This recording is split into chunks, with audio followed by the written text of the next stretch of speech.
bab 4 ini biasanya berisi yang paling banyak dibandingkan bab selain bab 4.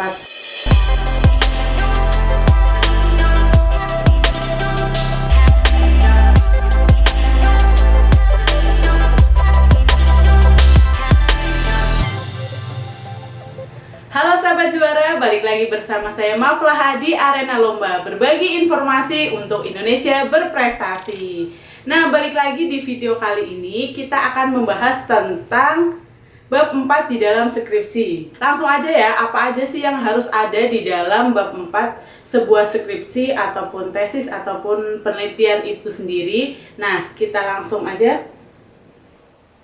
Nah, di dalam bab 4 sebenarnya adalah inti dari sebuah penulisan penelitian atau dalam hal ini skripsi. Jadi bab 4 itu isinya adalah apa yang sahabat juara lakukan ketika di lapangan melakukan penelitian. Nah, di kesempatan kali ini saatnya sahabat juara menuliskan apa aja yang telah didapatkan. Sebenarnya di dalam bab ini menguraikan yang pertama tuh ada lokasi, kemudian apa aja konsep atau variabel di dalam sebuah penelitian yang sahabat juara lakukan, kemudian apa hasil yang didapatkan. Nah, di bab 4 ini juga berisi bagaimana proses analisis yang dilakukan oleh sahabat juara sekalian. Karena bab 4 ini adalah inti dari sebuah penelitian atau dalam hal ini ya, inti dari skripsi sahabat juara itu ada di bab 4 ini. Jadi sahabat juara, ketika sahabat juara menuliskan di bab 4 ini harus benar-benar paham apa sih yang sudah didapatkan dan apa yang ingin dituliskan. Jangan sampai grand design dari penelitian yang sahabat juara inginkan itu tidak sesuai dari konsep ataupun variabel yang sudah disusun sebelumnya di proposal. Nah, jadi ketika sahabat juara menuliskan bab 4 ini biasanya tuh memakan waktu yang cukup lama, karena dari bab-bab skripsi ataupun penelitian ataupun tesis dan sebagainya yang lainnya itu bab 4 ini biasanya berisi yang paling banyak dibandingkan bab selain bab 4, karena memang inti dari semuanya ini ada di bab 4. Nah, biasanya di dalam bab 4 ini secara garis besar itu berisi yang pertama gambaran umum lokasi penelitian, kemudian ada deskripsi hasil penelitian sesuai dengan tahapan penelitian, kemudian di dalamnya juga ketika sahabat juara menuliskan hasil itu bisa disajikan dalam bentuk narasi, tabel, matriks, ataupun biasanya poin-poin di dalam sebuah penelitian. Jadi gambaran umum lokasi penelitian itu penting untuk sahabat juara tuliskan, karena di poin ini akan menjelaskan di mana lokasi sahabat juara melakukan penelitian. Jadi ketika profil lokasi penelitian itu lengkap, ini akan memudahkan sahabat juara ketika mungkin pas ujian, ataupun ini juga memudahkan pembaca membaca hasil penelitian yang dilakukan oleh sahabat juara sekalian. Kemudian yang kedua, deskripsi hasil penelitian sesuai dengan variabel ataupun konsep yang telah disusun. Biasanya nih, kebanyakan di penelitian-penelitian sosial, variabel ataupun konsep-konsep yang sudah disusun sebelum melakukan penelitian, dan kemudian ketika sahabat juara melakukan penelitian di lapangan, dan ketika sahabat juara menuliskan hasil-hasilnya, itu banyak sekali data yang didapatkan. Jadi ketika sahabat melakukan wawancara dengan informan ataupun melakukan observasi ataupun juga dokumentasi dari sebuah data yang sahabat juara butuhkan, biasanya akan ada banyak sekali variasi data yang didapatkan. Nah, proses menulis bab 4 ini kita juga perlu dalam hal mereduksi data yang telah didapatkan. Jadi dari pengumpulan data di lapangan, kemudian direduksi data untuk disesuaikan dan dituliskan sesuai dengan variabel ataupun konsep yang memang sahabat juara tuliskan di dalam penelitian tersebut. Jadi nggak asal menaruh ataupun nggak asal menulis data yang telah didapatkan di lapangan. Jadi perlu disesuaikan kembali dengan dengan konsep apa yang memang sahabat juara ingin kaji ataupun ingin sampaikan di dalam penelitian tersebut. Jadi memang penting banget sih untuk sahabat juara tuh paham gitu. Dan biasanya di dalam bab 4 ini banyak sekali kita ngerasa oh ini kayaknya penting deh untuk disebutkan di hasil penelitian gitu.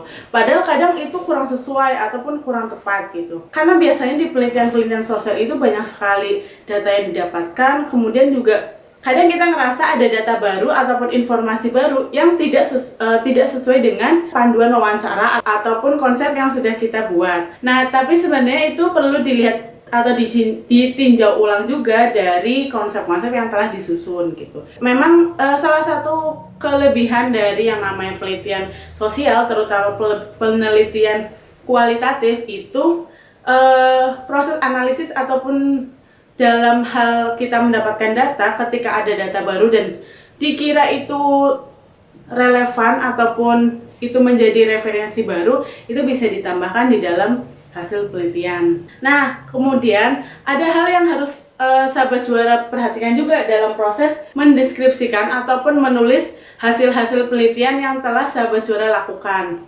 Ketika sahabat juara selesai dengan data di lapangan dan ketika proses menuliskannya, jangan mencantumkan semua informasi ataupun semua kalimat yang merupakan informasi dari narasumber ataupun informan. Jadi biasanya informan itu mengatakan yang panjang lebar. Misalnya kita hanya bicara tentang apa yang Anda ketahui tentang, misalkan dari contoh skripsi yang pernah saya bikin ya.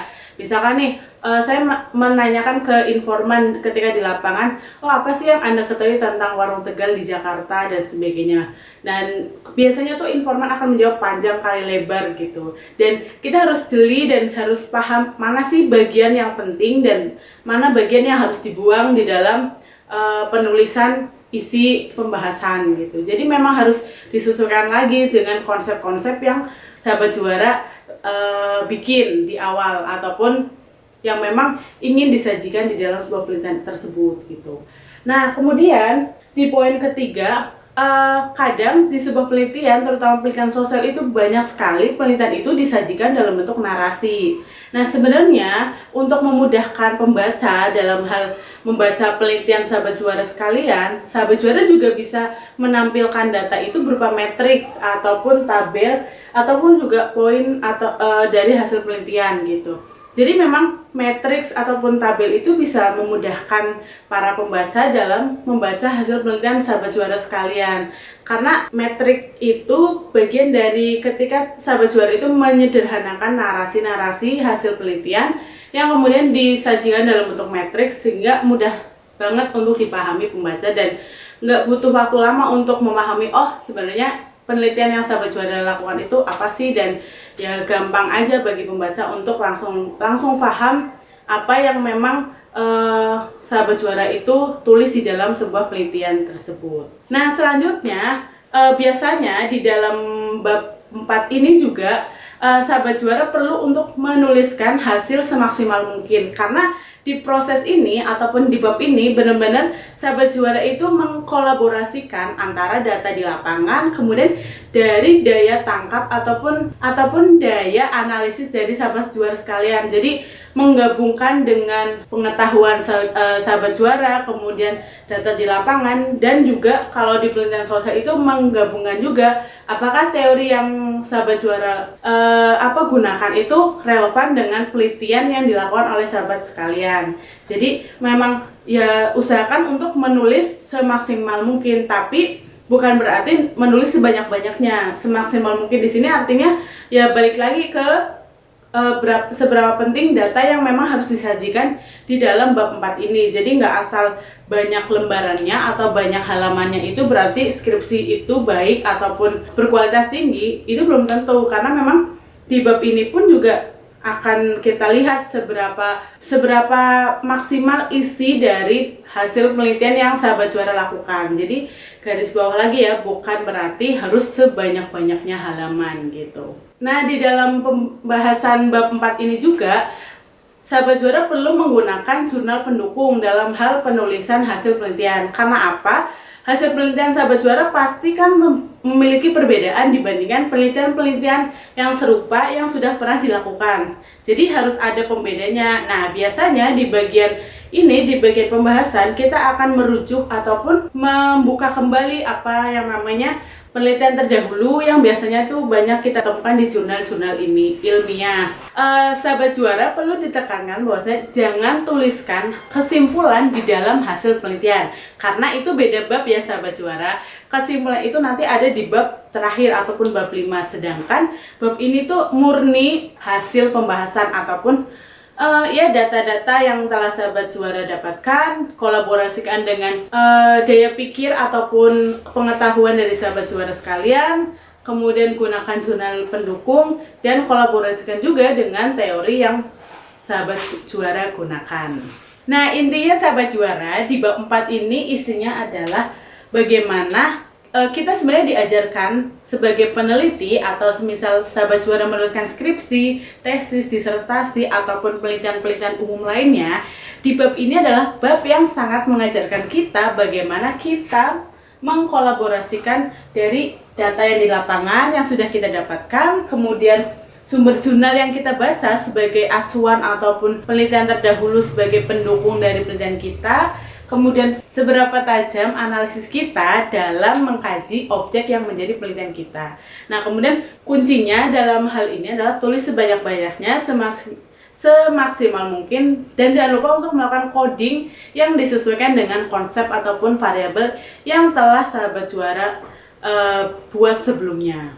Nah, kalau sahabat juara belum paham apa itu coding, jadi lebih jelasnya ataupun lebih singkat, secara singkat, coding itu artinya tuh membuat kode-kode tertentu, ataupun dalam hal ini kan ketika sahabat juara melakukan penelitian di lapangan akan ada banyak sekali data yang didapatkan. Nah, kemudian kita perlu membuat kode untuk setiap mungkin konsep yang telah sahabat juara dapatkan di lapangan, yang itu buat memudahkan ketika penulisan di bab 4 ini. Jadi coding itu ya semacam kode-kode dalam proses penulisan konsep di dalam bab 4 ini, dan bisa disesuaikan dari sahabat juara itu mendapatkan data di lapangan dan kemudian mulai dianalisis, direduksi sampai sahabat juara itu menemukan yang sebenarnya mana konsep yang memang sesuai dengan penelitian sahabat sekalian dan bisa menjawab rumusan masalah yang sudah dibuat. Ketika isi dari bab 4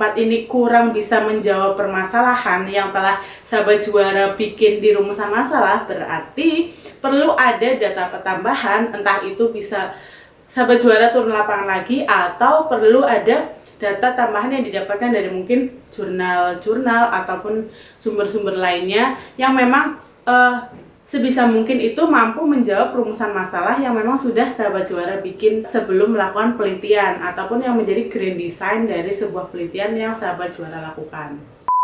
Intinya adalah bab ini menjadi bagian yang sangat penting untuk sahabat juara lakukan di dalam proses yang namanya melakukan penelitian ataupun nulis skripsi, disertasi, tesis, dan lain sebagainya. Oke, sampai di sini dulu video kali ini. Terima kasih sudah menonton. Jangan lupa untuk like, comment, subscribe, dan tekan tombol loncengnya untuk mendapatkan informasi lainnya dari Arena Lomba. Terima kasih.